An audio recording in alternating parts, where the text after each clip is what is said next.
Hello everybody. So today I want to talk to you guys for a minute about lift kits for these Toyota Siennas. I've owned a couple different Jeeps. I've owned a couple different, SUVs with lift kits and stuff on them. Each one's a little bit different.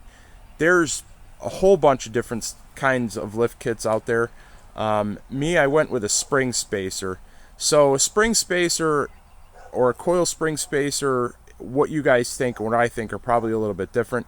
There's a spacer, there's two kinds. There's one that actually sits at the top of your strut tower, and then there's another one where you actually put spacers, like a rubber spacer, in your coils of your coil spring, and that gives you about an inch of lift at the most, and stiffens up your suspension. I went with a company called,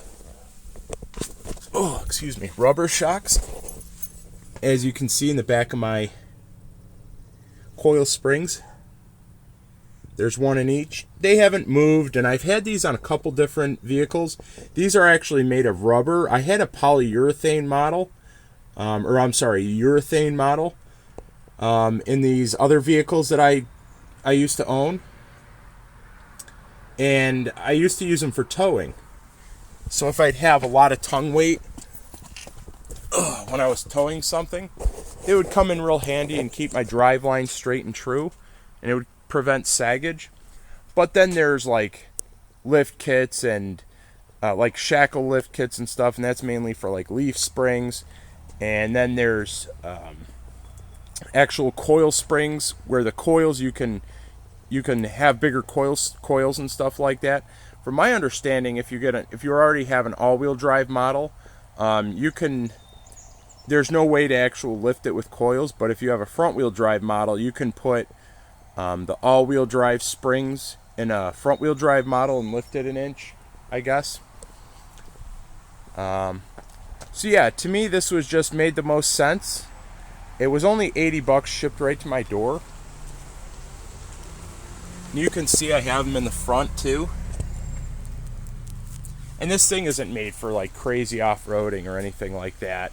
It's just for overlanding, like seasonal use roads. And the reason why I put them on there is because I saw my Sienna was sagging a little bit. To me, it doesn't make sense to put strut spacers, at the top of your strut, because you're still using the same stock suspension. Even though it brings it up a little bit, your springs are still tired. So you're probably better off replacing the coil springs with a brand new set.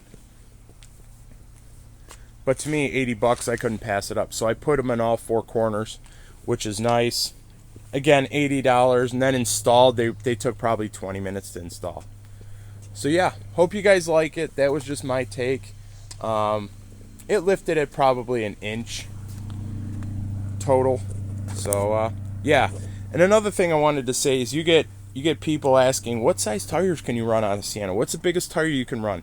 Well, at least with this generation body style, this is a Generation 3, you can run a 29.5-inch tire, which you can run anyway without a lift. So why lift it? Because you still have a lot of things close to the ground running a lift with, the same size tire, when you can just put bigger tires on it and be done. But my thing that I was noticing is that I was getting a little bit of wear. I noticed up under my fender here, I have a hole in the top of my one fender because it was sagging a lot from the previous owner, and they must have rubbed on the top of the fender with the tire when they were towing something, or because they had a lot of weight in the back. So I put those rubber shocks in it, and it seems to be perfect now. Seems to handle all the weight. So yeah, other than that, hope you guys like it. That's just my personal take. Thanks for watching.